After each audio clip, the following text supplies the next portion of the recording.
Now it's case number 226 on the calendar, the matter of Elmore versus Padilla.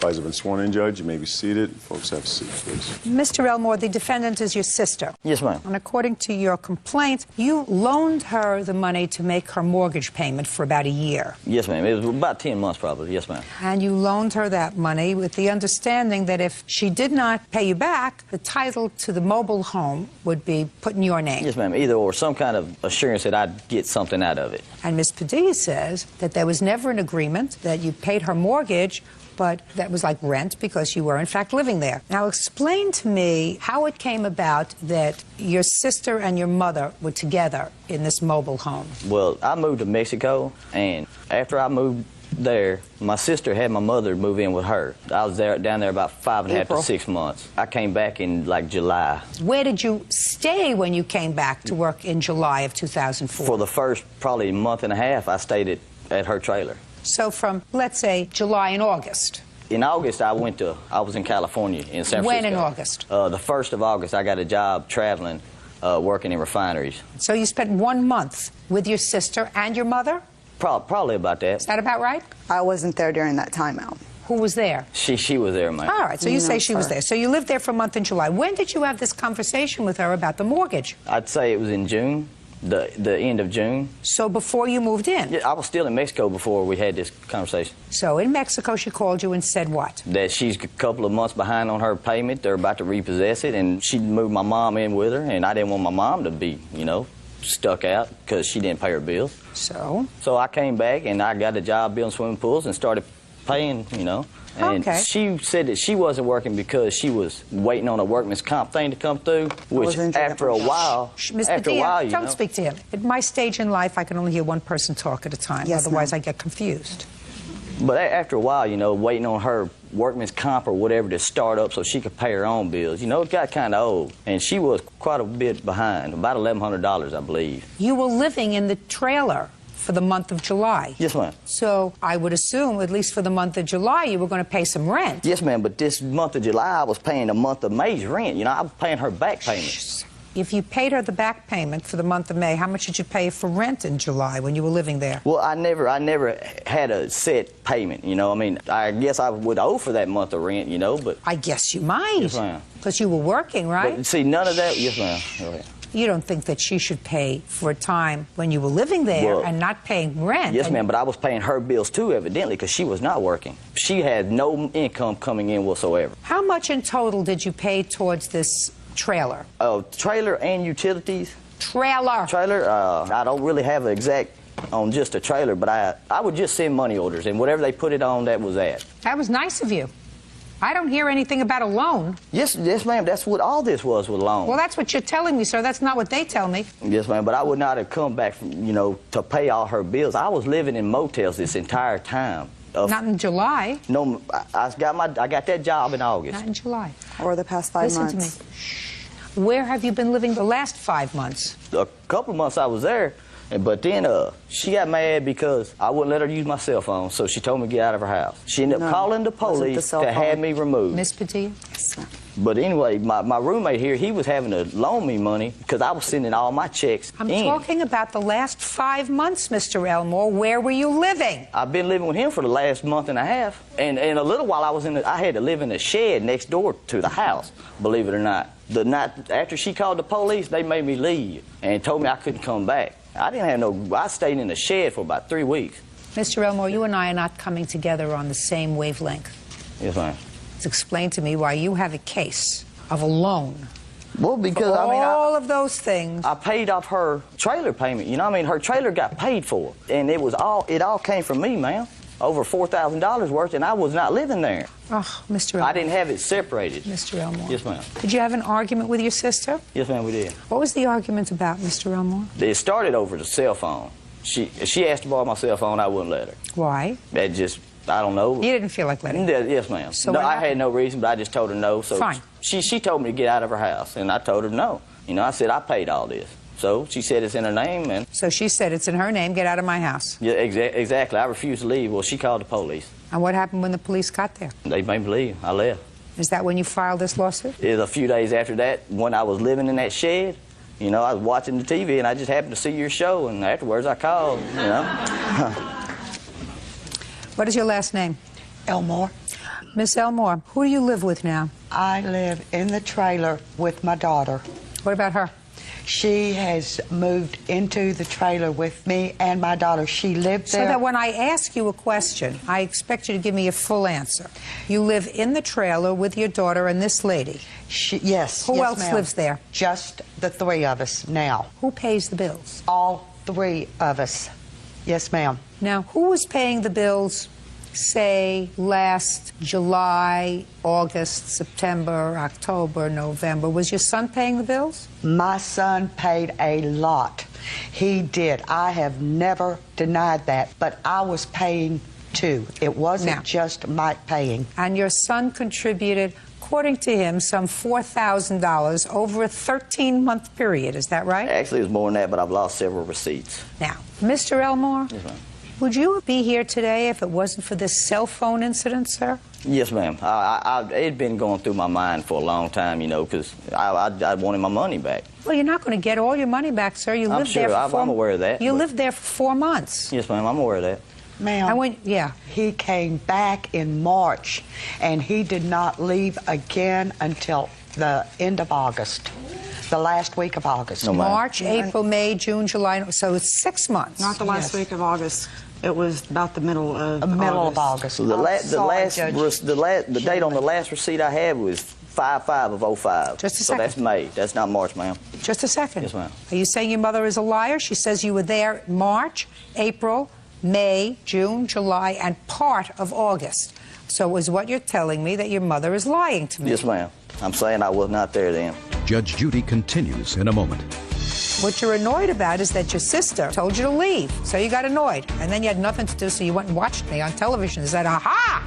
And later today, Did he drink a little bit? No, he never drank. Never. He never drank during our relationship. I drank.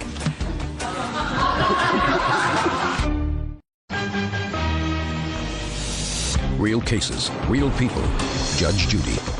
James Elmore says his sister, Shauna Padilla, owes for loans to make her mortgage payments. Shauna is countersuing for damages to her property.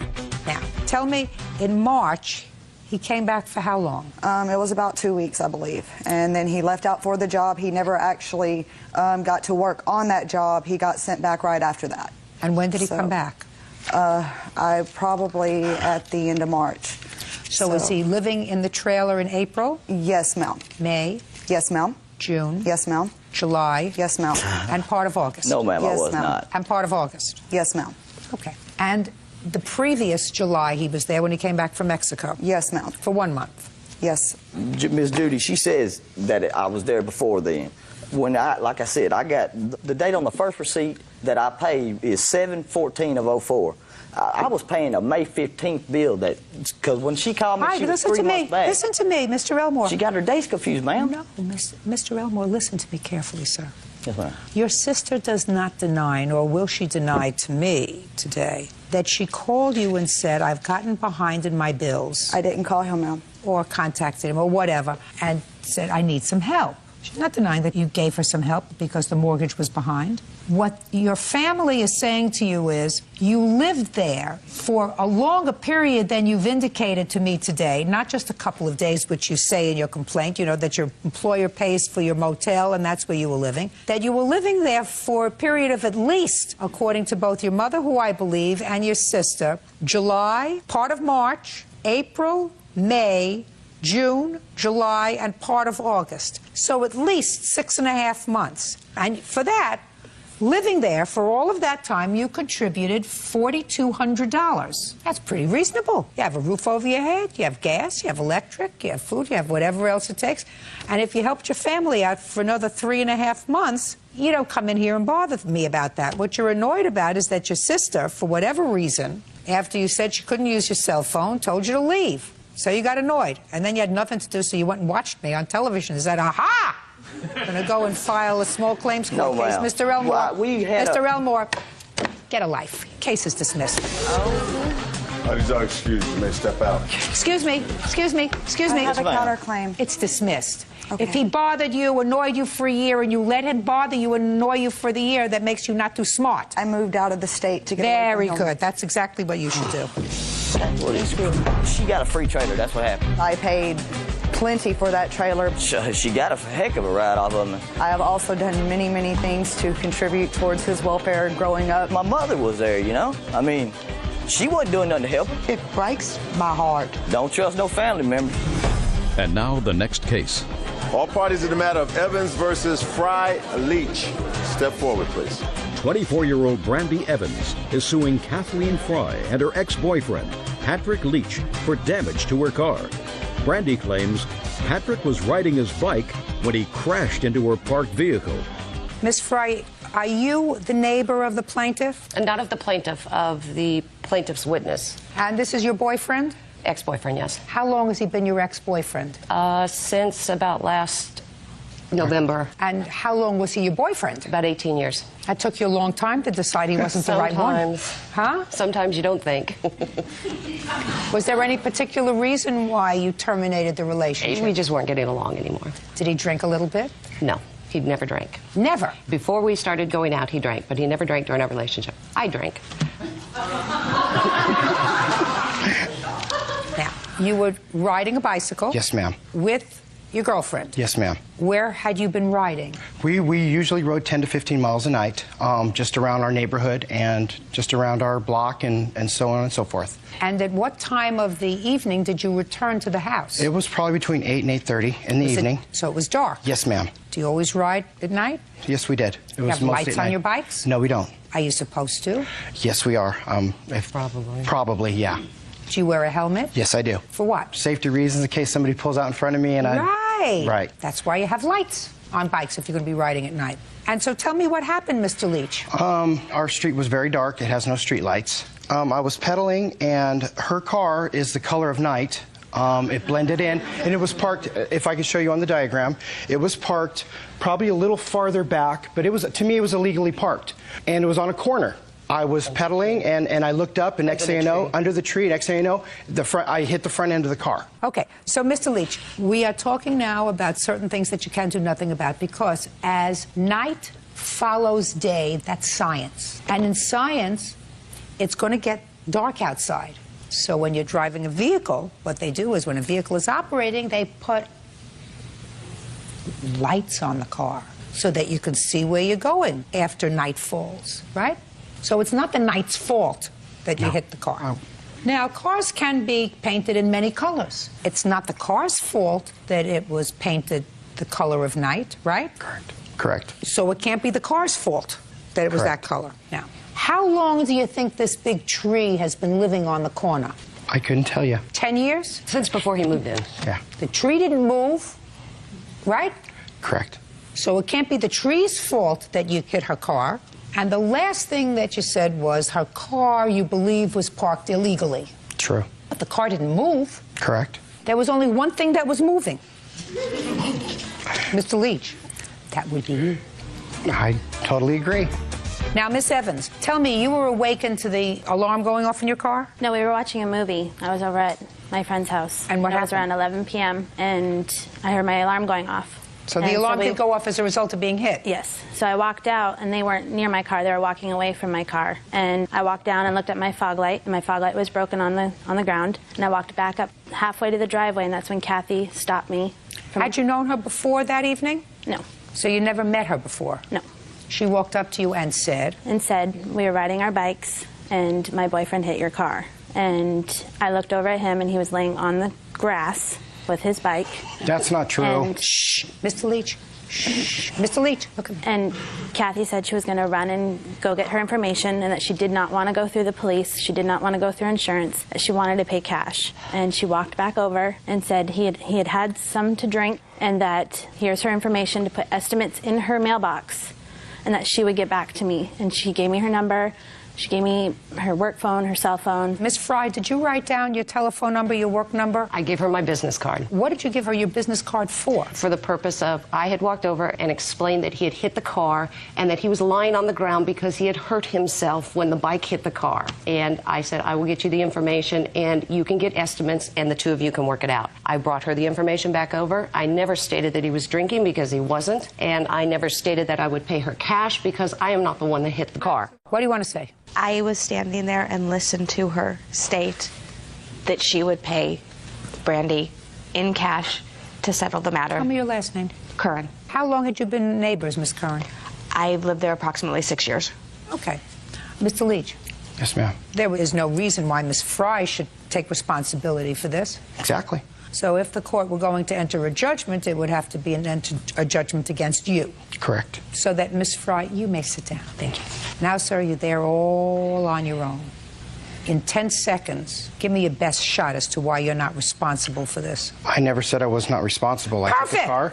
But what I am disputing is they brought over estimates for $1,400 for the car, which to me was a little outrageous. We told them to get another estimate in a local place. They've done work on our cars before, and they were more reasonable. They've probably given a reasonable rate. They never went there. Mr. Leach, let me stop. Sure. A second. Is it that you don't like the amount of money that she's asking for because you believe it's excessive, or that you don't believe you're responsible? The amount of money, and then we had an estimate for $1,400 and $1,600. Now it's $1,800. Well, now she's going to show me the estimates. I have and the photographs. The first estimate that I gave them, that was for the $1,400.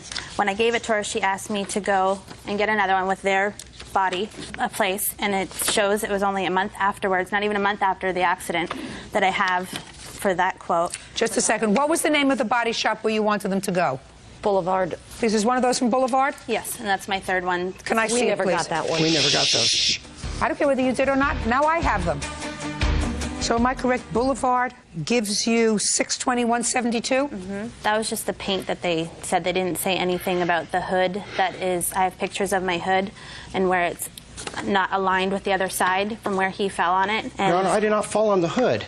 I have your handlebar marks on my hood. Well, there is damage to the hood. All right, anything you want to say? I just, I want to know. She got an estimate from Boulevard, for just paint. Well, you know what? If to me, if I'm going to get an estimate for the body work, I'm just not going to ask for paint for the $600 and something. I'm going to say, I'm going to say, hey, it's just, I need the body work done. I don't understand that. I went in and asked for an estimate, and that's what they gave me. I didn't ask them just to do paint. Did you ask them for an estimate to fix it or to paint it? To fix it. I said I needed it fixed. The damage to this car can't be done for $600. She's got something wrong with the hood of the car that's going to have to be pulled out, painted if it's going to be done right. The $1,300 is a reasonable estimate. Okay, judgment for the plaintiff in the amount of $1,360.64. Thank you. Thank you. Parties are excused. You may step out. All rise.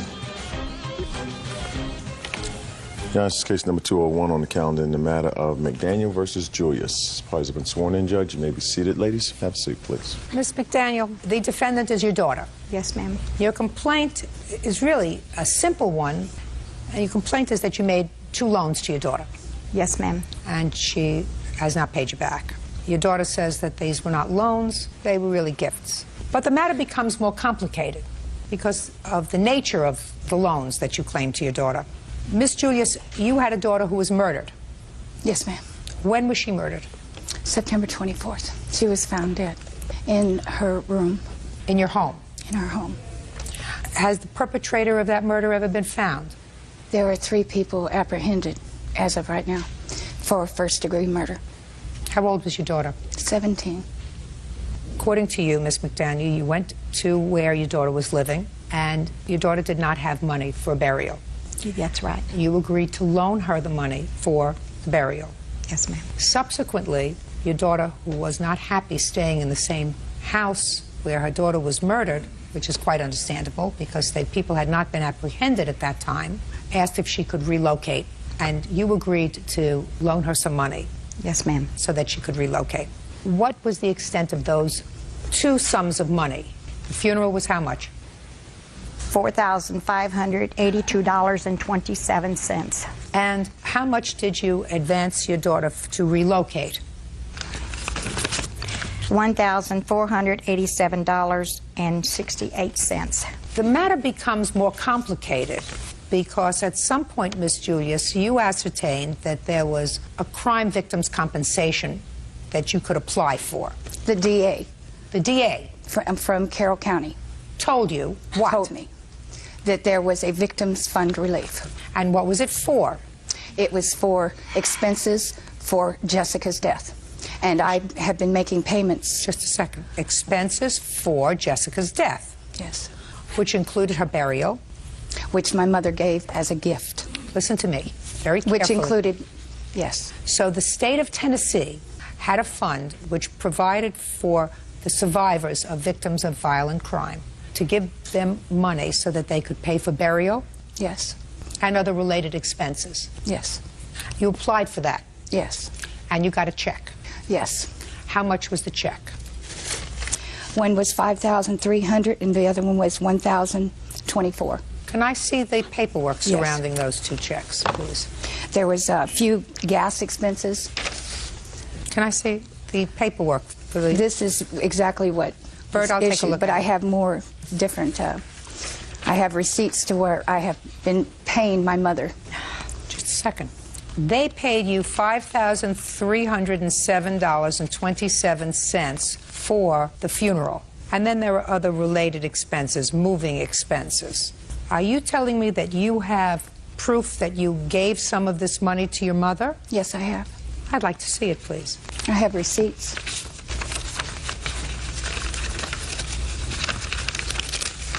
Here, this is it for money orders. She told me that her payments were $70 and $40. I talked to my sister Gail that's standing next to her over the telephone. She was in California. I talked to her and she said, have you been giving her money?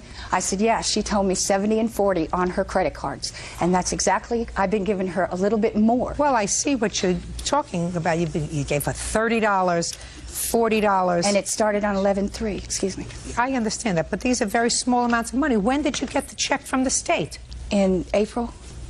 She told me it was on credit cards, and as long as I was helping her out, there was no lump sum that I was supposed to give her. She knew I would have to go home. I have a headstone to purchase for my daughter, which is $910, and I'm working at a minimum wage job. I moved out because it was so unbearable to live with her in her house. Let's go back a second. You got this money, which is about $6,500. What did you do with it? I've been living on it. And also, I have money set aside to buy Jessica's stone and money set aside to go home. Well, because so I cannot live. Just a second. You just told me that the stone is $900. $910. Fine. And did you order it? I've already talked to... Yes. Don't play with me. Yes. Did you order it? Yes. Did you pay for it? Not as of yet. Why not? Because she started this lawsuit. What's the name of the company that's going to do the stone? Memorial Gardens. Well, you certainly have $900 for the stone because you got $6,500. And my problem with you, Miss Julius, is because this is not a very difficult case, whether your mother said to you, as you allege in your answer, it's the least I can do to give you the money for the funeral, right? That's what she alleges you said to her, or not. The good people of the state of Tennessee did not provide this money for you to live on. The good people of the state of Tennessee wanted to ensure that your daughter had an appropriate burial. So you cannot take their money and do what you want with it. You have to take their money and pay for her funeral. That's what it was earmarked for by the state. Because whether you and your mother, according to you, you colluded to defraud the state by her signing papers that said she's going to pay me back, and she really didn't mean that you were going to pay her back, that's a fraud on the state. I can't sanction that. Do you understand that? Yes, ma'am. Judge Judy continues in a moment. Your family has had sufficient amount of sadness to last for a lifetime. And even if your mother is awarded the $5,000, you still have money left over for the headstone. And then some. And later today... When they got pulled over, there were drugs in the car. Whose drugs were they? They were his drugs. What kind of drugs were found in the car? Marijuana, pills, and methamphetamines. Whose were they? Hers. Real cases, real people. Judge Judy. Bourbon McDaniel is suing her daughter, Glenda Julius, for the cost of her granddaughter's funeral. Glenda says her mother is heartless. What kind of work do you do? I'm working in a dry cleaners. I'm having trouble dealing with the public. What kind of work did you do before your daughter's death? I was working in a convenience store, third shift. Your mother paid for the funeral. According to the claim that you put into the criminal injuries compensation claim for Jessica Dawn Julius, the funeral was $5,307.27. That's what you told the state, correct? Yes, ma'am. And the funeral was actually $45.82? The difference was donations from the school where Jessica went. What? I have a paper that states each and every one that gave donation to the funeral. Can I see it, please? Yes. The family that Jessica was, Lisa Stevens' family, were there and willing, and the whole town was willing to help out with this. My mother is the one that wanted me to move. I left everything I owned. Listen to me. I'm not talking about the moving. I'm talking about the fact that you cannot take this money and live on it. I have to make a judgment whether the person who actually paid for the funeral, and that's your mother, or you who did not pay for the funeral, are the rightful recipients of this money from the state, which is earmarked for your daughter's burial expenses. Do you understand that? Yes, ma'am. And there were some very nice people from the town who also sent checks in for the funeral. But that's not the issue. The issue really is a very simple one. Whether your mother, at the time that your daughter died, and I believe that she probably did, say to you, this is a terrible time. I don't want you to worry about the funeral. I'll take care of it. Because that's what a parent does. But then when you found out that there was a possibility, because you said that the district attorney told you that there was a fund, that was after your daughter was buried, correct? Yes. So after your mother laid out that money, and probably would not have sought to recoup it because you have limited circumstances, that'd be a fair statement. But after she found out that you were going to get this money from the state for the funeral, the right thing for you to do was to give it back to her. I've been giving her close to $1,500. No. That may have been fine, Miss Julius, giving her $30, giving her $70, until you got $6,500. Once you got $6,500, you had to say, Mom, clean up the credit card, pay it off, because that's what this check was supposed to be used for. Do we understand each other? Yes, ma'am. Good. Let's not pursue this any further. Your family has had sufficient amount of sadness to last for a lifetime. So you have the money, and even if your mother is awarded the $5,000, you still have money left over for the headstone, and then some. Right? Good. Judgment for the plaintiff in the amount of $5,000. That's all. Thank you, Your Honor. Parties are excused. You may step out. I love my daughter. Love my granddaughter. It was a gift to bury Jessica. She's using it very foolishly, but she'll have to live with that for the rest of her life. And now the next case. All parties in the matter of Savage versus Balding. Nancy Savage is suing the mother of her grandson, Melissa Balding, for bail money. Nancy says Melissa and her son were arrested on drug charges. All right, everybody listen very carefully, because this is a long saga to get to a simple question. Miss Savage, I assume this is your son. Yes, it is. This is his girlfriend. Yes, it is. Ex-girlfriend. True. They have a child together. True. She doesn't have custody of the child. He doesn't have custody of the child. One of your other children has custody of the child, because both of these two people were, in somebody's opinion, not capable of taking care of this child. According to your complaint, some time ago, your son was driving your car, with her in the car. When did that happen? About a year ago, a little over a year ago. Let's have a month. April 30th, 2004. He's not your only child, is he? No. Perfect. It's a perfect example of don't put all your eggs in one basket. When they got pulled over, there were drugs in the car. I assume, Miss Savage, that they didn't belong to you. Right. So the two of them got hauled into court and your car was impounded. According to you, you bailed out your son and Miss Balding, and you want your bail money, which was how much? $750. You also would like her to pay for the towing fees on the car and the impound fees. The impound fees. That she's not going to pay for, because the Hulk over here was the one driving your car, right? Yes. And you gave him permission to drive your car, I assume. So I would suggest you get the impound and towing fees back from him. By the way, have you paid your mother back for your bail? Yes, I have. Except for $50 of it. What about the towing fees? No, I haven't. Where were the drugs found? They were found behind the glove box, stashed. Whose drugs were they? They were his drugs. Had you used drugs that day? No. Were you under the influence of drugs that No. day? Were you under the influence of alcohol that day? That was possible. What? Yes, ma'am. What time of the day was this? Around 12 o'clock in the afternoon, because I was laying out at my pool.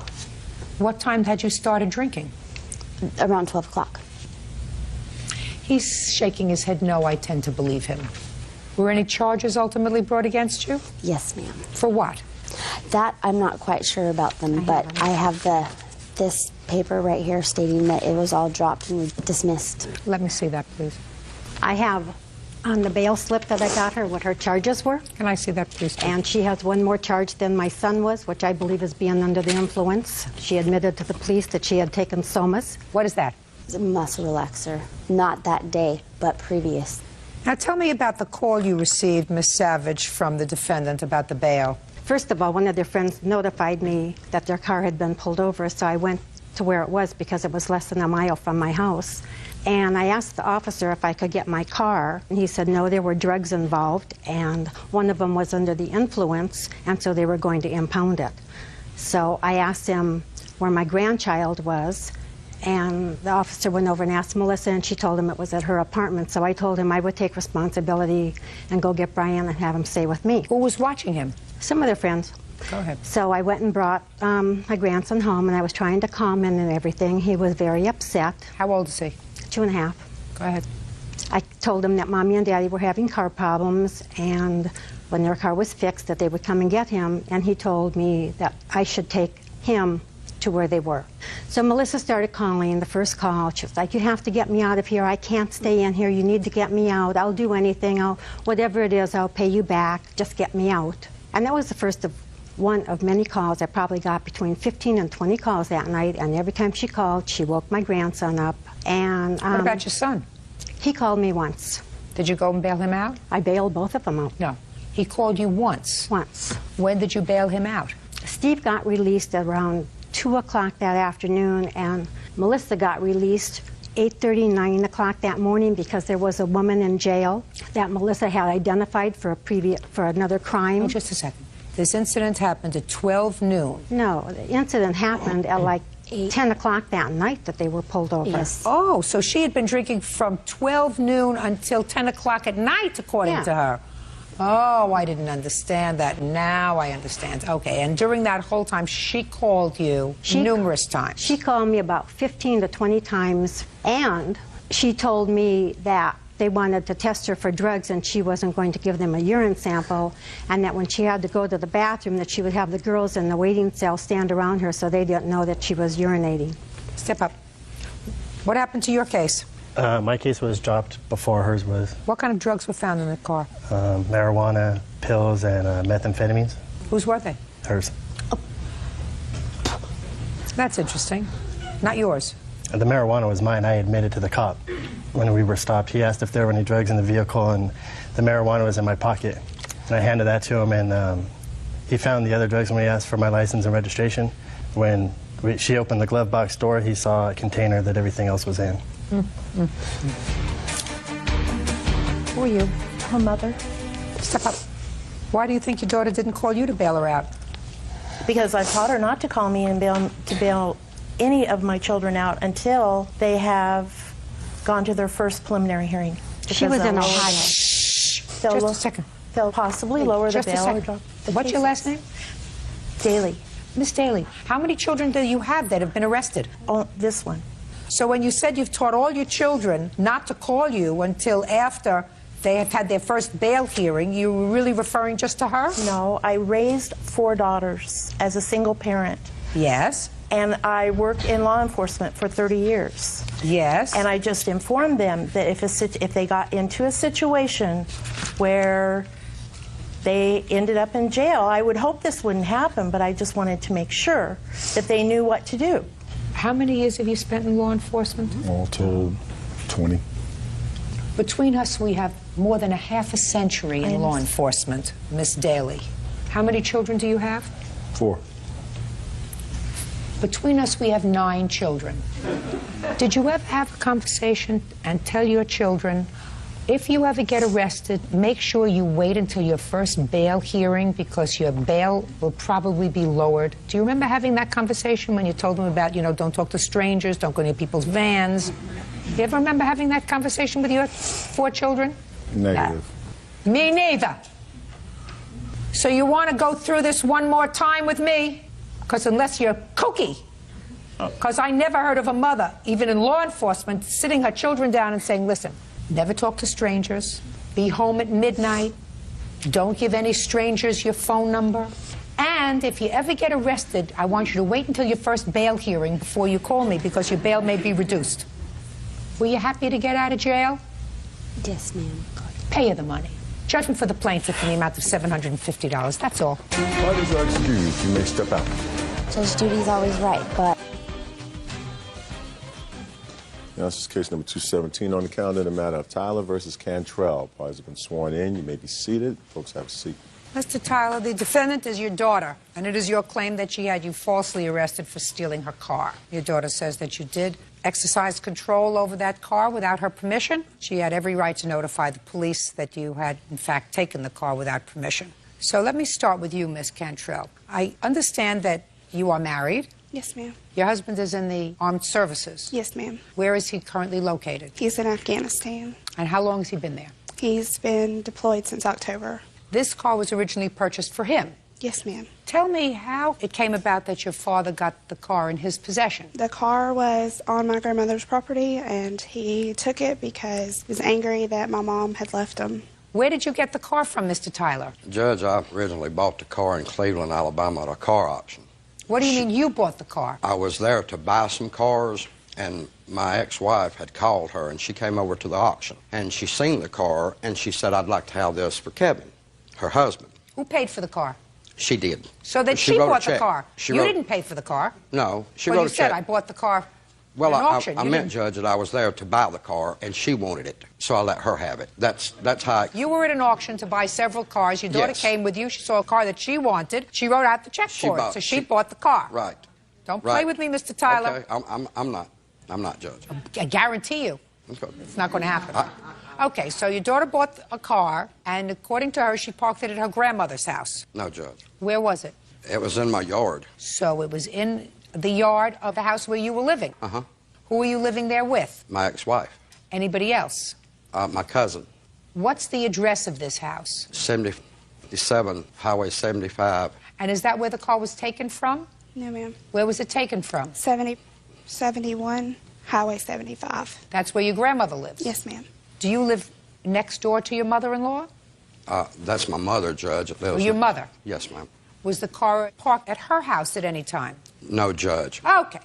How did it come about that you took control over this car? When the car was bought, it was to be brought to my house to fix for Kevin. And at the time, Judge, they were going to pay for it to be fixed. And Kevin had gotten hurt and come home. And Kevin asked me when he was home if I would keep the car at my house until he came back and fix what it needed, and when I get home, I'll pay you for it. Okay. So we had a windshield put in it. When you walk out my back door, it was sitting right there with a car cover on it. Then, Judge, when my ex-wife left... Okay, so you separated. Yes, ma'am. Go ahead. It's a long story behind it. Let's put it simply. Ultimately, she wanted the car. To give it to her mom, because I wouldn't let her mom Just a have second. one. In whose name was the car titled? Mine. Yours? And my husband's. So she said, I want the car. I'm going to give it to Mama. Yes. So what did you do? I had told her prior to this that me and Sammy was going to fix the car. He would do. He told me, he said, if you'll pay for the parts, I'll do the labor, and when Kevin comes home, we'll give it to him. And Judge, that's what I had in mind doing. I don't care what you had in mind, sir. She, I don't care what you had in mind. I got the gist of it. You and her mother separated, and she said, I want the car to give to Mama. Right. I assume that's because her mother didn't have a car. Right. And okay, and you said no. And not unless you pay me. Okay, so now you want to be paid before Kevin came back from Afghanistan. Well, if she was going to take it. Okay.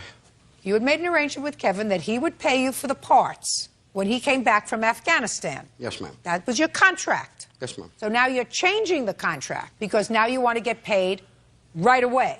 Well, the car was to stay there, Judge, till he came home. No. It can go anywhere that the owner says it can go. But he told me to keep it there until But then you spoke to him again and he said to give it to her.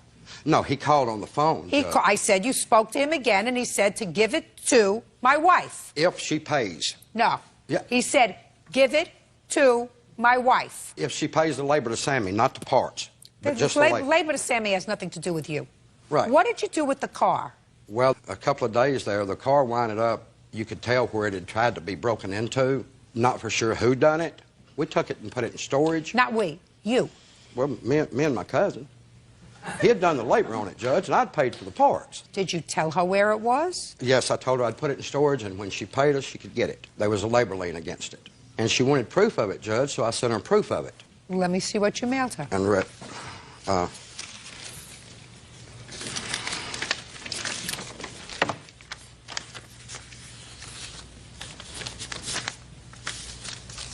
may I speak, Judge? No, now it's her turn. Okay. Go ahead. When they sent this letter, they did send the letter, but it was not sent until after the investigator had called and spoke with him about my car. Is that right? Yes, ma'am. I have the report. And Can I also, see the report, yes, please? That's interesting, because you send her this ridiculous note that says, I have in my possession a Pontiac Firebird, and there is a $10 storage fee on it. And then you change the amount of repair bill. It looks like you put first it was $1,300, then it was $700. I don't know. Can't figure this out. And you say if you don't respond within 90 days, the car will be sold at public auction. Now this, I don't know what date this is, but she signed for it on May 23rd, because she allegedly sent this by certified mail. But she filed this incident report on the 16th of May, which is before you sent this letter to her. So the police contacted you. Put your hand down. Police contacted you and said, where's the car? Probably. Or they contacted Sammy. No, they come out and contacted me. Oh, there you go. And then you sent her this letter. Judge, the officer, the day he came out, he wanted a copy of that letter. The day the officer come out and talked. It's absolutely impossible, sir, because you dated this letter May 17th. That was the next day after the officer took this complaint. Judge, he didn't come out the day he took the complaint. I don't care whether he came out and took the complaint on that day or not. It doesn't make any difference, sir. Okay. What I'm telling you is, I got the whole story. You know what the whole story is? You were mad at your ex-wife. Oh, yeah. And you didn't want her to have a car. Don't shake your head no to me. You were angry, you didn't want her to have a car, and you had worked on this car, and when your daughter said, I'm going to give this car to Mama to use because you're not giving her a car, you said, over my dead body, because I put money in that car, and I was going to give it to Kevin, but I won't give it to the woman who I've lived with for the last, I don't know, how many years, 30 years? 24, Judge. 24, and raised a bunch of children with how many children? 4. 4 children. I'm not going to give it to her, because I don't like her. I like this stranger, now husband of my child, and I'd give him for nothing, but I'm not giving it to my ex-wife, because who the hell does she think she is throwing me out? You're right. Well, that's too damn bad. You had no right. That's too bad, Mr. Tyler. Judge Judy continues in a moment. Uncross your hands. Your wife may have taken your attitude for 24 years. I don't. What I'm telling you is you didn't do it because you put a mechanic's lien on it. You did it because you were PO'd at your wife. And later today, I needed some money to put down. She gave us the money. I didn't give the money. Okay, just a second. Why would you choose to pay back your in-laws and not your mother? Because it's my mother. real cases, real people. Judge Judy. Billy Tyler says his daughter, Tiffany Cantrell, had him falsely arrested for stealing her car. Mr. Tyler? She took it all and gave it to a man one time. She ain't going to do it again. Listen to me, Mr. Tyler. I don't know the reason, after 24 years and raising 4 children with somebody, that they say, I don't want to live with them anymore. I'm not going back over that. I don't know whether you were a good husband, whether you were not a good husband, whether you were a kind person to her, whether she was a kind person to you. I have no idea. She's the one who left. She may have had good reason. Let me tell you something about most women. And how old is your wife? 42. Most women, if they have a loving mate, someone who cherishes them and cares for them, Some of them appreciate it. I'm speaking, and treat them well, they don't say, I'd rather go it alone. See, sometimes men do, because, you know, men will turn around and they'll say, well, I can find somebody who's 20. What do I need? This 42-year-old who's raised my 4 children. Now, your wife must not be a bad person, because her daughter says, I'm going to let you use this car if Daddy won't give you a car. So evidently, uncross your hands. Your wife may have taken your attitude for 24 years. I don't. What I'm telling you is you had no right to take that car and put it in a place where she couldn't find it. And you didn't do it because you put a mechanic's lien on it. You did it because you were PO'd at your wife. And that you had no right to do. You had no right to exercise dominion and control over a car that did not belong to you. Now, your daughter, as far as I'm concerned, should not have gone to the police, should have tried to settle this matter civilly. But then again, you took your mother's side in this altercation. So yeah, you felt badly for her. Somewhat, yes, ma'am. You felt badly for her. So, in a family situation, should she have gone to the police? Probably not. Did she have a legal right to go to the police because you exercised dominion and control over her car? Absolutely. Don't say no. She did. And what they found when they found you not guilty wasn't because you weren't guilty of exercising control over the car, sir. What they said was, this is really a family matter, and we're not going to find you guilty of a criminal act because what you were really doing was acting vindictive. And we're not going to get involved with that. So, sir, she had the legal right, put your hand down, she had a legal right to call the police to make a police report that she no longer had a car that was titled in her name and that you had. Even though she had brought the car down there and told me to fix it. Listen to me, sir. You can't trip over your own words. What you said to me 10 minutes ago was, it was your intention to fix the car. First, you said you were going to make a gift to Kevin when he came back from Afghanistan. Then you changed that and you said, well, I spoke to him and he said to me he would pay me for the parts when he came back from Afghanistan. She never told you she would pay you for anything, unless you're going to change your story again. Judge, right. You have no case, Mr. Tyler. Grow up. That's all. Thank you. Parties are excused. You may step out. Her mother left after me catching her with another man. He's been abusive to my mom my whole life. Didn't only catch her with another man, I caught her 3 days later sitting on a computer in my home talking to another man. He let that come between a relationship with his daughter and his grandchildren. I told her to get out of my home because we'd been divorced 4 years ago, and I put her out. He didn't kick her out. She left in the middle of the night because he wouldn't let her leave on her own. I've seen their car in the home, and I was there the day that someone tried to break in it. She said, no, I'm going to get the car, and I'm not paying neither one of you nothing. And she did. And now the next case. All parties in the matter of Johnson versus Leffler. Step forward. Jean Johnson is suing her daughter, 28-year-old Christine Leffler, for 2 unpaid loans. Jean says her daughter is taking advantage of her. Miss Johnson, this young lady is your daughter. Yes. Your complaint alleges 2 loans to your daughter, and she has repaid neither. Correct. Your daughter says that her family came on hard times. You were kind enough to offer her some money for housing. She accepted your offer, which was a gift, not a loan. Yes. Tell me about the first amount of money that your mother gave you. My mother had given us $2,000. When? April, I believe. Why? My husband was the owner-operator of his own business, a trucking company, and we're from Massachusetts. It was very snowy this winter, so his work slowed down quite a bit. And then he had to have major surgery on his colon, and that put him out of work for a couple months. So things were very bad for us, mortgage-wise. So we decided that, it might be better for my husband's business, trucking, to move to Florida. It's always sunny there. You don't have to worry about missed days. So, we found a house and that we liked, and she gave us the money. I didn't give the money. Okay, just a second. Wait 1 second. Tell me about the call that you got for the $2,000. Well, they did have hard times, and she did call me, and she needed some help with the deposit on the house that they were going to get in Florida. I was against it. I didn't want my grandson going all the way to Florida. You're a grandmother. That's true. And I told her I would loan her the money, but I needed the money back. It was When did you expect her, and how did you expect her to pay it back? Her house was on the market, and she had promised to pay me back after May 26th when she sold her house. Now, when was the next loan? When was the next amount of money that your mother gave you? I'm not sure of the exact dates, but, we did talk about that, and she knew that we were on hard times. And when we did get an offer on the house, it was less than what we had expected. Well, how much did you get? We got about 17 grand. Unfortunately, due to being behind, my husband had to catch up So on... you netted $17,000 in profit? Yes. And how much was this second amount of money that your mother gave you, and for what? She had found us a rental house in Westboro. Every time I would go over to her house, I would get Well, the first house fell through in Florida. Well, that was to build for us to own. She had found us a rental house. Why did it fall through? The builder had been put to a halt in Florida. He had too many outstanding projects per the person that we were going through. So you lost the $2,000? Yes. Yep. So she had found us a house in Westboro. She gave the woman the money to secure it so we'd be in the same town as her.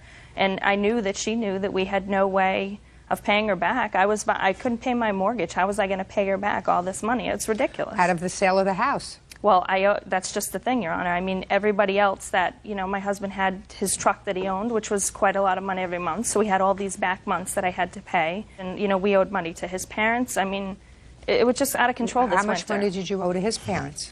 We owed his parents $5,000. They got their money. Shh. Did you pay him back? Yes. Did your mother know that you had paid back your husband's parents? Yes. What does your mom do for a living? She works in an office. And your father? My father's a retired policeman. So he has a pension? I believe so. And your in-laws? My father's a retired state policeman. Your father-in-law? My father-in-law, excuse me, is a retired state policeman. So he has a pension? Yes. And your mother-in-law? I believe she works at TJ Maxx still. They have comparable kind of incomes. Why would you choose to pay back your in-laws and not your mother? Because it's my mother, and because she knew that we were in difficult times. I mean, my husband had to go back and take a job working for somebody again. He had to sell the truck, ultimately, because we couldn't afford to pay for it. Well, so now you go from making this much money to making this much money, and all these people that you owed, they really don't care. They want their money either way. So trying to raise an 8-year-old and, Ms. what I'm Leffler, saying? I understand you, and I am compassionate to your position. And to be quite honest with you, unless your parents had their back to the wall and needed this money desperately, I don't think I would have pursued this matter in a court. I'm telling you right now, Ms. Johnson, I would not have done that because I think that your daughter, she strikes me as being a reasonable person. But I think, Mrs. Leffler, that you could have handled it a little more reasonably and said to your husband, listen, we have one pot of money. We have $5,000 that we're able to scrape together to pay back our collective parents. And we can't pay them all back what we should together. So let's work it out and give each set of parents $2,500 and say, we're going to try our best to put some money together so that we will have the respect of both sets of parents, not just one. Well, I really didn't think that she wanted, I didn't think it was a loan. I really Well, didn't. but listen, you can't tell me that the first time you heard about it was when you got served with a small claims summons. This is something that's been going on for a while. And I'm going to suggest to you that your mother might have let this slide for a longer period of time until she found out that you paid back your in-laws $5,000. Because, quite frankly, that would irritate me. You say to me, it's a very interesting thing, you said to me, it's because it's my mother. Well, can I say that she didn't want the money until she decided she wanted to pay off her second summer car. She's got a nice Saab convertible. Not really something you need to have, but she has it. So, I have to give her this money because she wants to pay her car off. Just a minute. That's not your determination to make. But all of a sudden it's... What do you do for a living? I work in an office. Same as your mother? Mm-hmm. And your husband's working now? Well, he's working for somebody now. He's not making the kind of money he used to. Well, he's working? Yes. And you have one child? We do. When did you pay back your in-laws? When we sold the house. You owe your mother the money. Judgment for the plaintiff in the amount of $4,000. That's all. Parties are excused. You may step out. I truly thought that my mother would... Case number 149 on the calendar in the matter of Macias versus Macias. Parties have been sworn in, Judge. You may be seated. Ms. Macias, the defendant is your brother. And according to what I've read, you claim that he assaulted you almost 2 years ago. You want to be compensated for your injuries, your pain and suffering, your lost wages, etc. And your brother tells me that you were at his house, that you were the aggressor, that he asked you to leave, you refused to leave, and he was merely defending himself. That's correct. I gather that this problem between you and your brother started over your mother. Yes. When did this alleged assault take place? May 17th, 2002. And with whom was your mother living at the time? She was only staying at his house temporarily. How long had she been at your house? About 2.5 years. Prior to that, where had she been living? In her home in Texas until she had a stroke. Did she ever live with your sister prior to 2002? No, ma'am. Correct? Not correct, Your Honor. When did she live with you? Immediately, 4 months after her stroke, while she was recovering, I took her back home to Texas. And we were there for 4 or 5 months. And then he asked her to come back because he was telling her that her... I don't care. He took her back to his house. Right. All right. And she lived there not for a couple of days. She was staying there for at least a year. Not consistently, Your Honor. Oh, don't play with me, Miss Macias. Don't play with me. You want to tell me what happened, Miss Macias, on May 17th? My mother had been asking me to pick her up because she was bored. at his house. I went to pick her up, and I hadn't been there but 3 minutes before he showed up, Your Honor. He started to tell me that I was not supposed to be there. I did not know that. As I'm waiting for her to gather her medication, I'm helping her gather some clothing of her from her suitcase because the prior time she had been in my house. Just tell me the story. He came home at 9:15 and he told you weren't supposed to be there. Right. And you said to him what? I said, I just came for my mother, and he asked me to leave, and I told him I needed her medication. I could not leave without her medication. So he asked you to leave? Yes, and I said I cannot leave until I get her my mother's medication. So he started pushing me out the door. The beating started. He started pushing me out the door. I told him I just want my mother's medication, and he kept on pushing me and pushing me. Eventually, I just kind of blacked out. I just fell and stood up and fell and stood up. He kept on hitting me. I don't know where the punches were coming from. Eventually, I just stood up, and I tried to kick him in the groin. I could not lift my leg up very much. My back had gone out. I had a little problem with my back. I could not lift my leg very high at all. And he grabbed my leg and shoved it over my head, shoving me against the door. And even though I have a certain amount of flexibility, the fact that my back was out at the time just really, really caused me a lot of... Why didn't you leave when he told you to leave? Because I needed her medicine. You didn't need her medicine. You needed to leave. I wanted my mother. You come back another time for your mother. If your brother tells you to leave his home, if you remain in his home when he tells you to leave, you're trespassing. Well, I wanted to get her clothing. I couldn't take her without she wasn't prepared, Is there a guardianship in this case of your mother? Your Honor, there is. I am my mother's conservator. Can I see the papers, please? Yes, ma'am. You have photographs of the assault, Ms. Macias? Yes, I do, Your Honor. May I see them, please?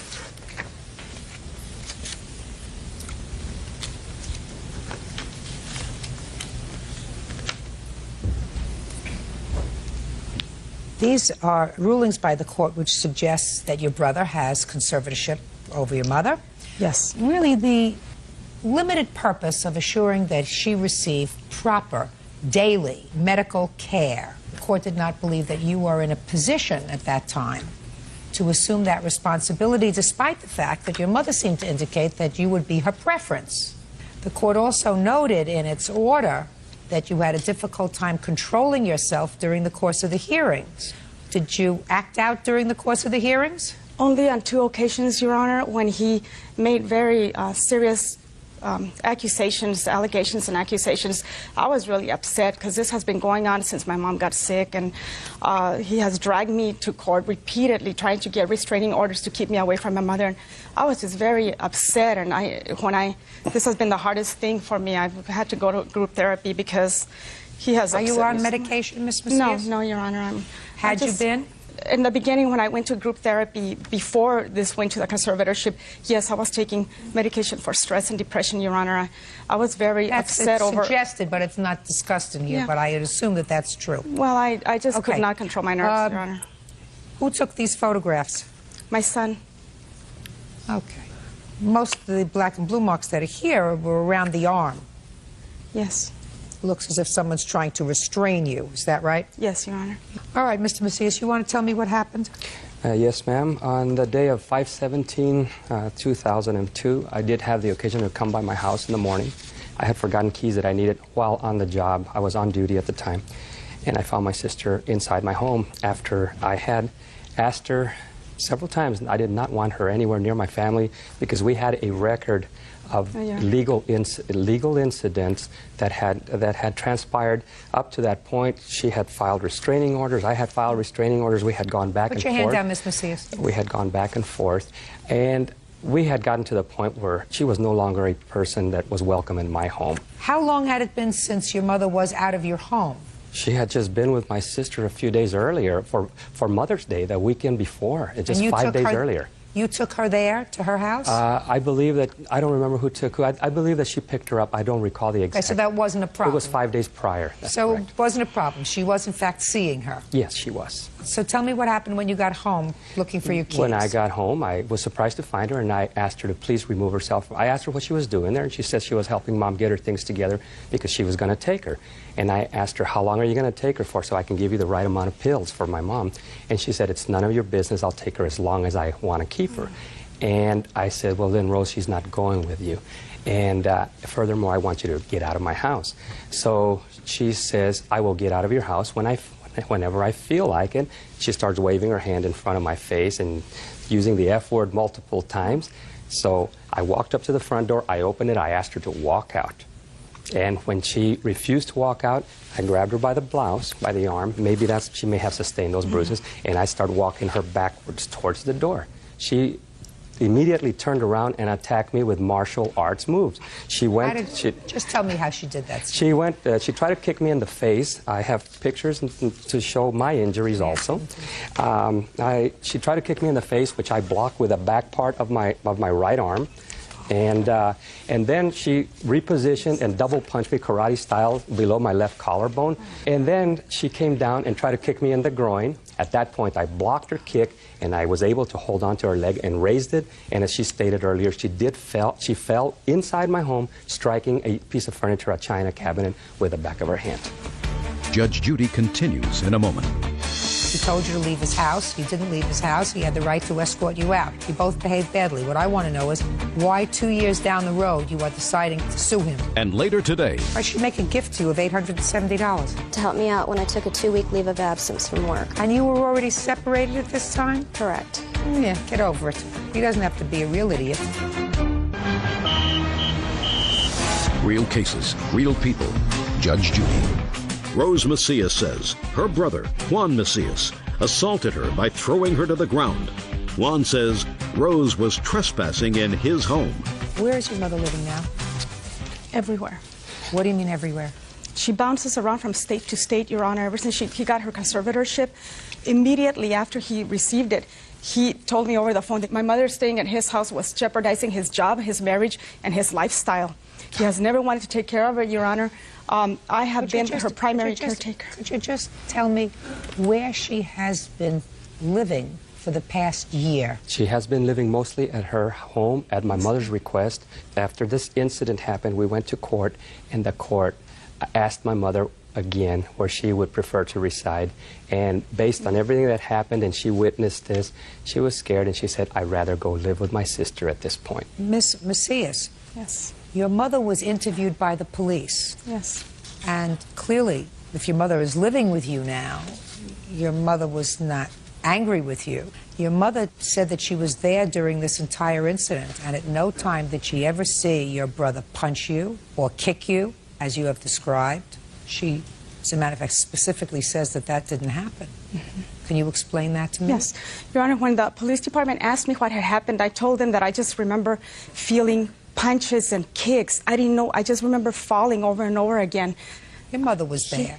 That's right. She was there, Your Honor. And your mother said that she observed exactly what happened. Do you want me to tell you what she said? I know exactly what she says, Your Honor. Miss Macias, I don't know why you're here.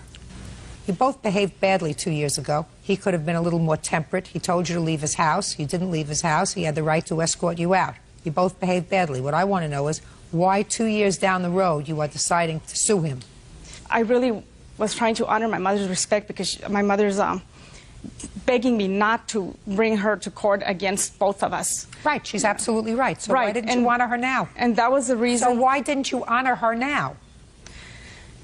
Because after I found out that the DA's office had not taken care of it, Your Honor, and I continue to have so many problems and pains, and I ended up having to have a back surgery and a broken finger through this, Your Honor. I have all the records here and the doctor's report. When you go to someone's home, even if it's your brother's home, and he tells you to leave, that you're not welcome there, and there has been a long history of applications for protective orders by you and by your brother. What you're supposed to do is you're supposed to leave. You're not supposed to argue with him. I didn't argue, Your Honor. I just told him I needed my mother's medicine and her clothing. Then you leave without your mother, and you make arrangements to come back and get her another time. Well, I didn't want to. If he tells you to leave, Miss Macias, it's not as if you hadn't seen your mother. You saw her, according to him, 5 days before at your house for Mother's Day.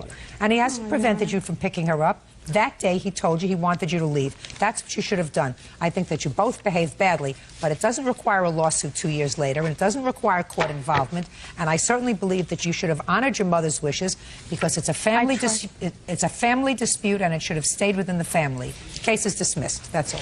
Parties are excused. You may step out.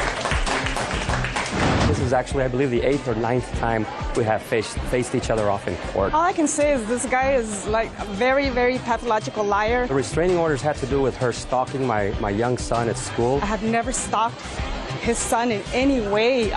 Me and his son loved each other very much. She threatened violence before, and she's trained in martial arts, and she's trained by the police academy. She likes to shoot, and she owns a 9mm Smith & Wesson that she's very good with. First of all, I have never attended the police academy, which is another one of his professional lies. I believe justice was served. I think the judge took the right avenue by seeing through the false accusations. I feel vindicated. And now the next case. All parties in the matter of Morathi versus McCarty, step forward, please. Child care provider Gina Morathi is suing her ex-husband, mental health associate Franklin McCarty, for stealing her income tax return. Franklin says he supported Gina and her 3 children for 7 years. Miss Morathi, who is this gentleman? This is my husband, John. Okay, and this is your former husband? Correct. How long were you married? We were married for 6 years. You have children together? We have 1 child. How old? He's 6. And you have children from a previous marriage? Correct. And that How many? I have 3.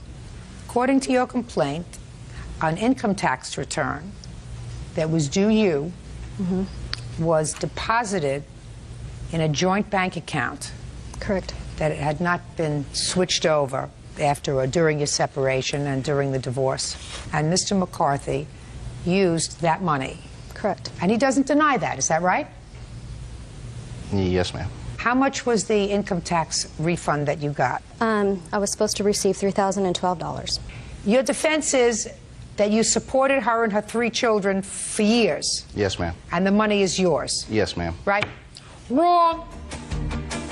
You chose to marry somebody who had 3 children. If that's what you did, you supported her and the 3 children and your child while you were married. It's fine. You don't get a reward for that. You don't get to keep her income tax return. Okay. So that's no defense. You have no defense if you spent her money. Yes, you want to say something? Yes, ma'am. For me, supporting her kids, it wasn't my obligation to do it. It was her previous husband. You're absolutely right. You don't have to do it. So through discussions that we had while we were together, she was going to take him back to court for back child support and also for medical expenses. And I was going to let her keep that. I wasn't going to argue because that is actually more than what the case is all about. Because through all this, her mother and I put my insurance and money into the oldest daughter having dental. The oldest daughter... Mr. McCarthy, listen to me very carefully, sir.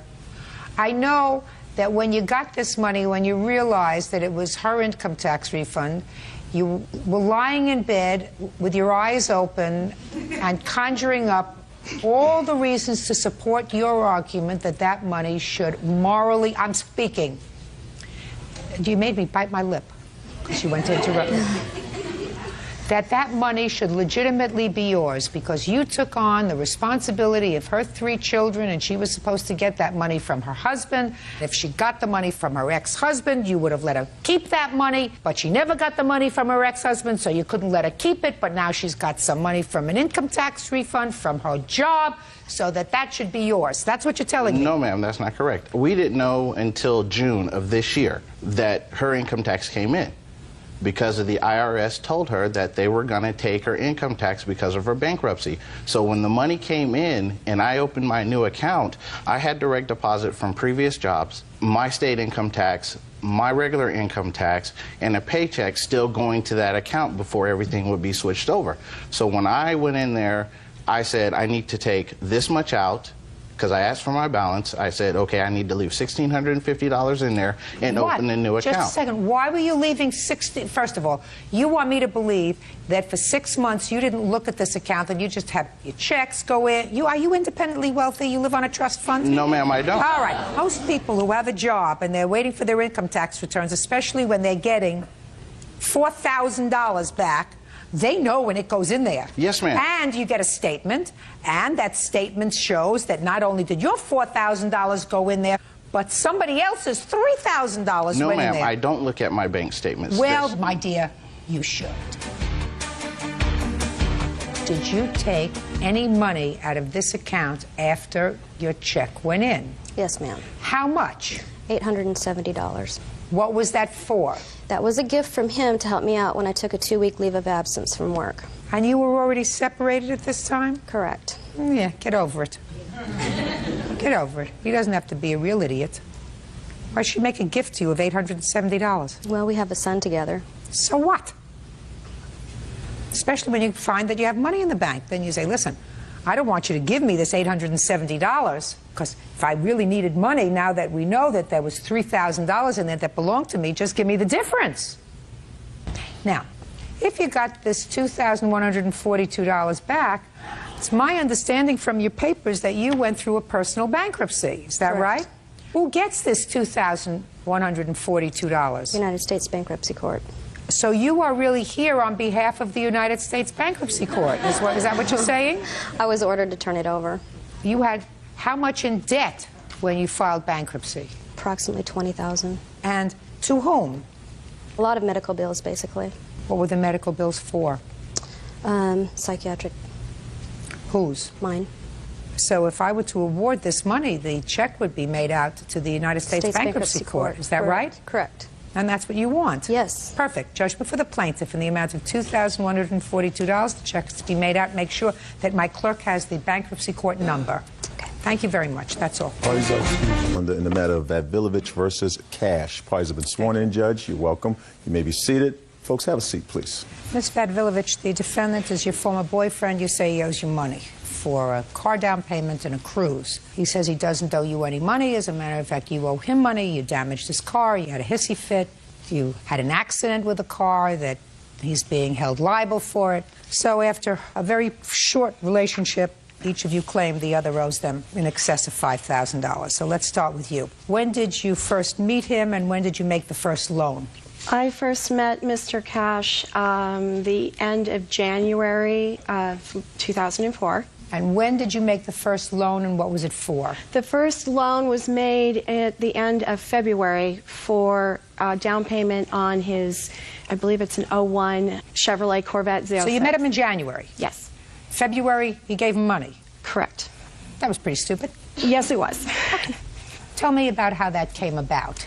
We both had a mutual love of vehicles, of cars, and he had talked about his ultimate dream car was a yellow Corvette. And he called me one day and he said, oh my God, there's one at a dealership. It's a used car. It's a great deal, blah, blah, blah. And just was in a lather about it. And he wanted to borrow the money. And he convinced me that it was a good deal. He was in a panic that this car was going to go. He said somebody else was looking at the vehicle and he needed the money right away, and so on and so on. So I went down to the dealership and I wrote a check to the agency with the understanding that it was a loan. Just a second. Don't tell me what the understanding. You wrote a check for how much? $4,000. And what did Mr. Cash tell you with regard to repaying this money? He was supposed to... Now, what did he say? He said that he would pay it back eventually. We were in a relationship. He had me convinced that he was a good guy. Basically, what I found is that he was a predator. I found him, at that time, $4,000, and he says, listen to me, and he said to you, I'll pay you back eventually. Mm-hmm. That was in February of 2004. Correct. Between February 2004 and July 2004, did he make any payments on the $4,000? No. So then, in July of 2004, tell me what you did. In July of 2004, we were at the auto club. He didn't have an auto club membership. He had just been canceled off of his ex-girlfriend's membership. And so at the time we were at the auto club, they were also had billboards about cruises. And he's like, oh, it would be so great to go on a cruise, and convinced me to go on a cruise, and let's put a down payment on a cruise. And instead of doing the inexpensive cruise, he wanted to go to the 7-day Mexican Riviera cruise. And at that point, he put $500 on his credit card. Well, it's an ATM credit card. And then I gave him a check for that amount to cover the down payment. You have your canceled check to him for that? Yes. I'd like to see it. It was bundled into this. He borrowed the full amount. It was bundled. Is there any reason why? सबसे पहले हम आज अब इस video को छोड़कर आप लोग जा सकते हो, तो कोई बात नहीं, अभी चले जाओ। बाद में देखेंगे अभी, लेकिन अभी क्या करना है वो अभी क्या करते हैं ना उसे हम दिखाएंगे, ठीक है। हमारे पास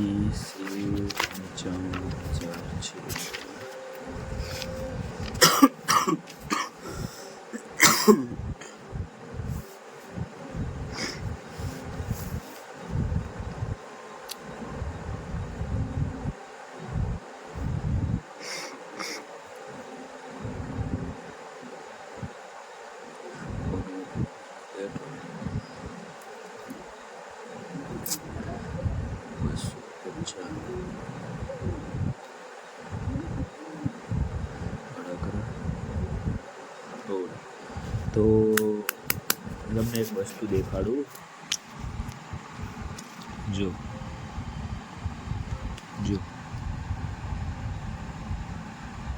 છે ને ગજબ.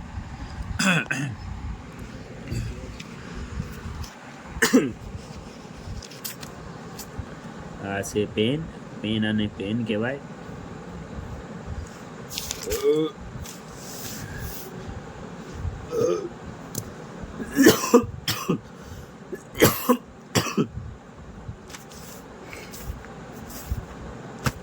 તમે ક્યારે યુટ્યુબ ચેનલ બનાવેલી? યુટ્યુબ ચેનલ બનાવવા માટે શું શું જોઈ ખબર છે તમને? ન ખબર હોય તો હું તમને કહીશ, પણ અત્યારે નહીં કહું. અત્યારે મારી પાસે એવો ટાઈમ જ નથી કે તમને કહું.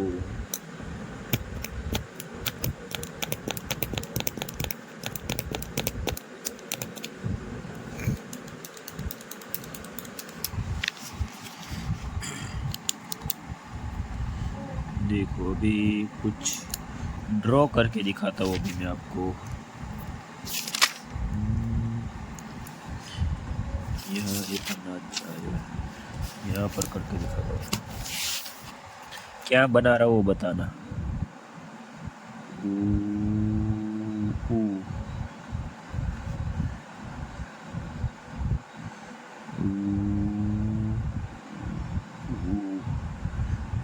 अभी कमेंट करो ये क्या बनाया मैंने.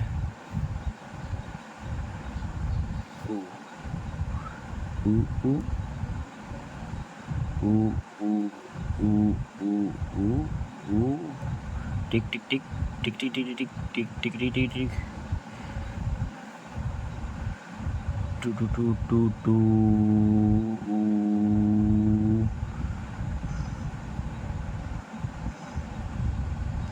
टुक टुक टुक टुक टुक टिक टिक टिक टिक टिक टिक टिक टिक टिक टिक टिक टिक. अभी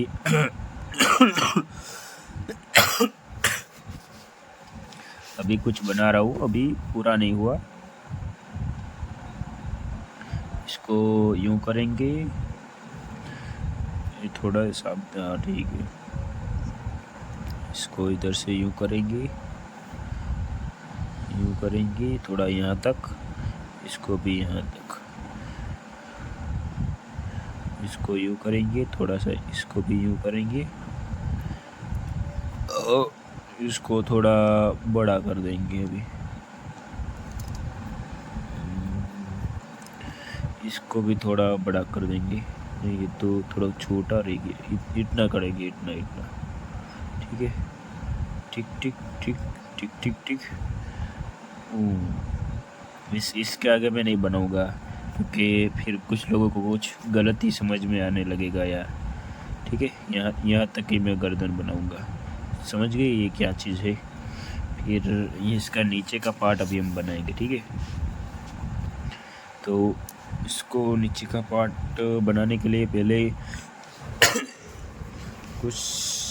कुछ चीज़ों का ध्यान रखना पड़ेगा. जैसे ये जब इस तरह से कुछ होता है, ऐसे इसको थोड़ा ऐसे करके, थोड़ा ऐसे. ठीक है. ये जो हिस्सा है वो समझ गए आप, ये हिस्सा कौन सा वाला हिस्सा है,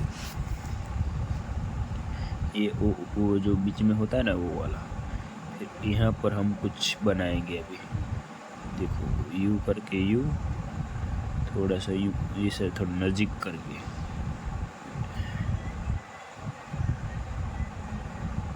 अभी पूरा पेंटिंग नहीं हुआ है गाइस, ठीक है। इसको ना you you you you you you you you, ठीक है। अभी इसमें कुछ कम है यार।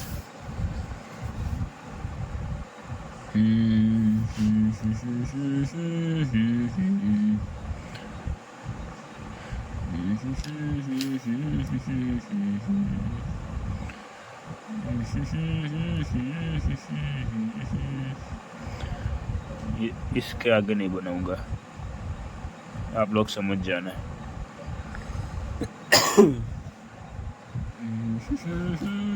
अगर पेंटिंग अच्छी लग रही हो यार तो प्लीज़ यार लाइक सब्सक्राइब करो। इसको इस हिस्से को थोड़ा सा छोटा रखते यार।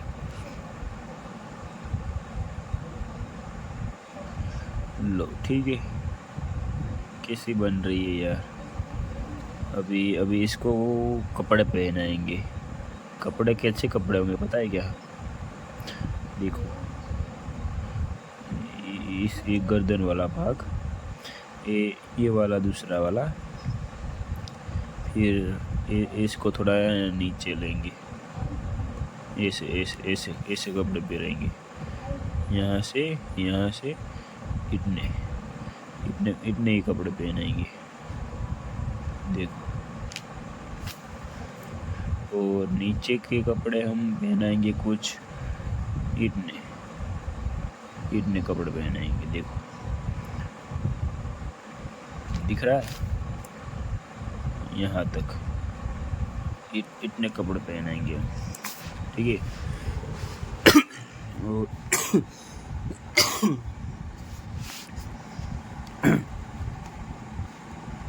और हाथों पर जो थोड़ा बड़ा करता हूँ, हाथ थोड़ा बड़ा कर देता हूँ, ठीक है। देखो इतना, इस साइड का भी थोड़ा सा देखो, ठीक है। अभी इसमें क्या करो,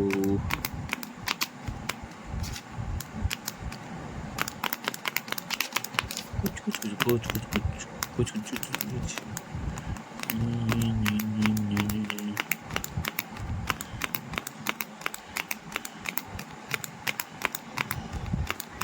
अभी यार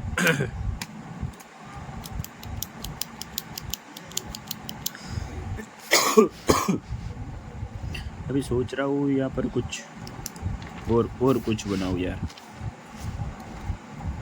बताना गाइस इसको मैंने क्या बनाया। एक, ये दो,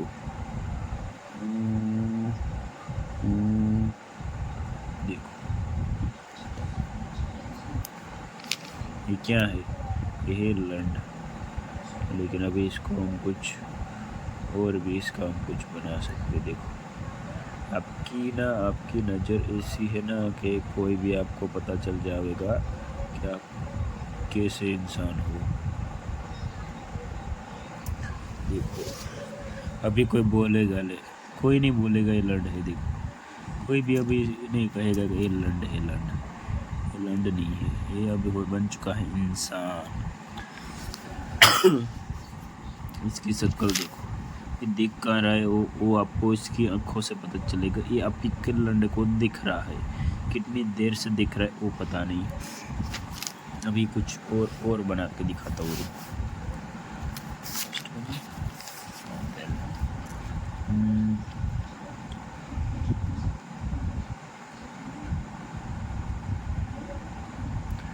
एक, दो,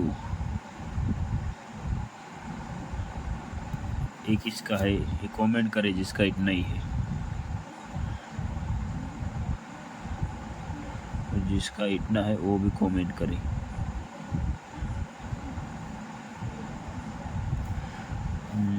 पे एक और,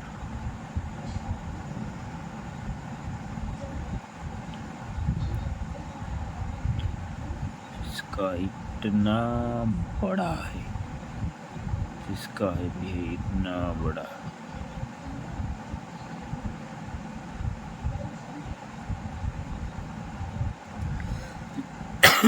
जिसका भी इतना बड़ा है वो भी कमेंट करें।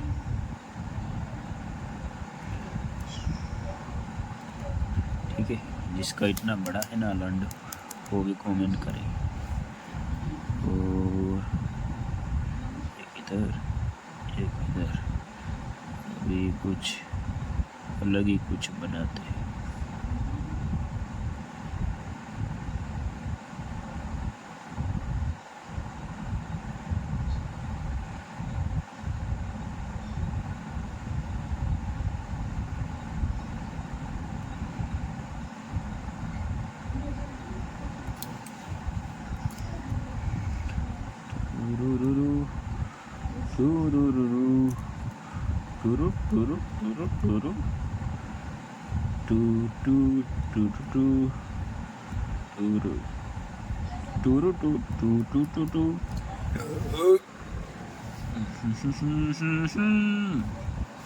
अभी इसको बिल्ला बनाते, बिल्ला, बिल्ला देखा है आपने, बिल्ला, आपको बिल्ला बनाकर दिखाता हूँ, देखो।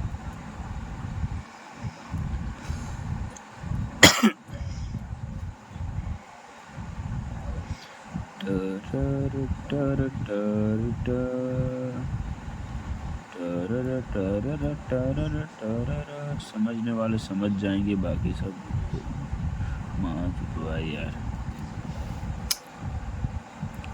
देखो अभी इसका एक बड़ा सा बनाते हैं, बनाते हैं।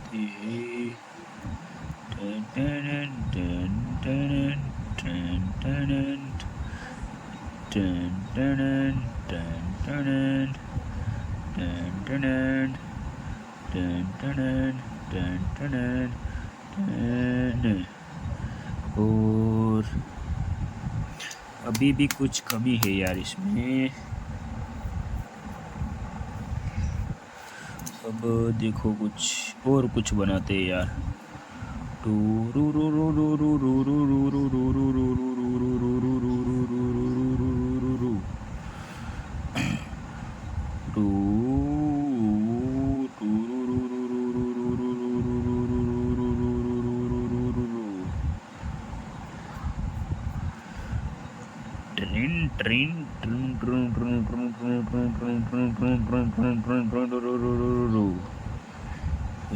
इधर से कुछ अच्छा बनाते अभी देखो, ऊपर से इतने से।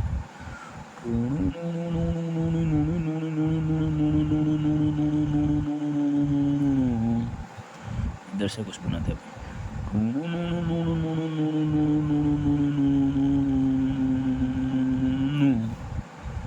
ठीक है, और एक और बनाते।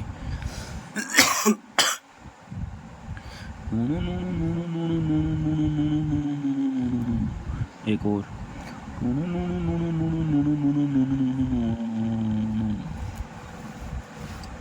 देखो कितनी लाइनें बनी। अभी मेरे हिसाब से भी कुछ और भी बनाते। चलो गाइस देखना यहाँ पर,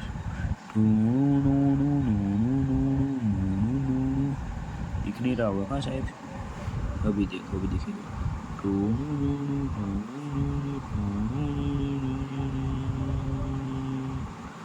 T2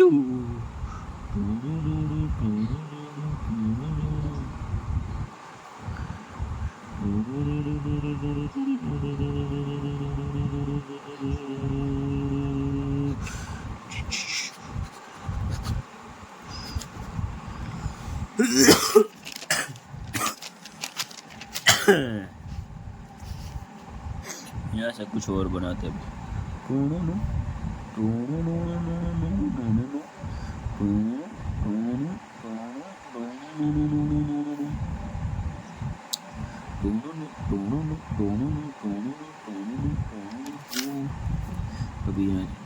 टिक टुक टुक टुक टुक टिक टिक टुक टुक टुक टुक टिक टिक टुक टुक टुक टुक यहाँ से ऐसा कुछ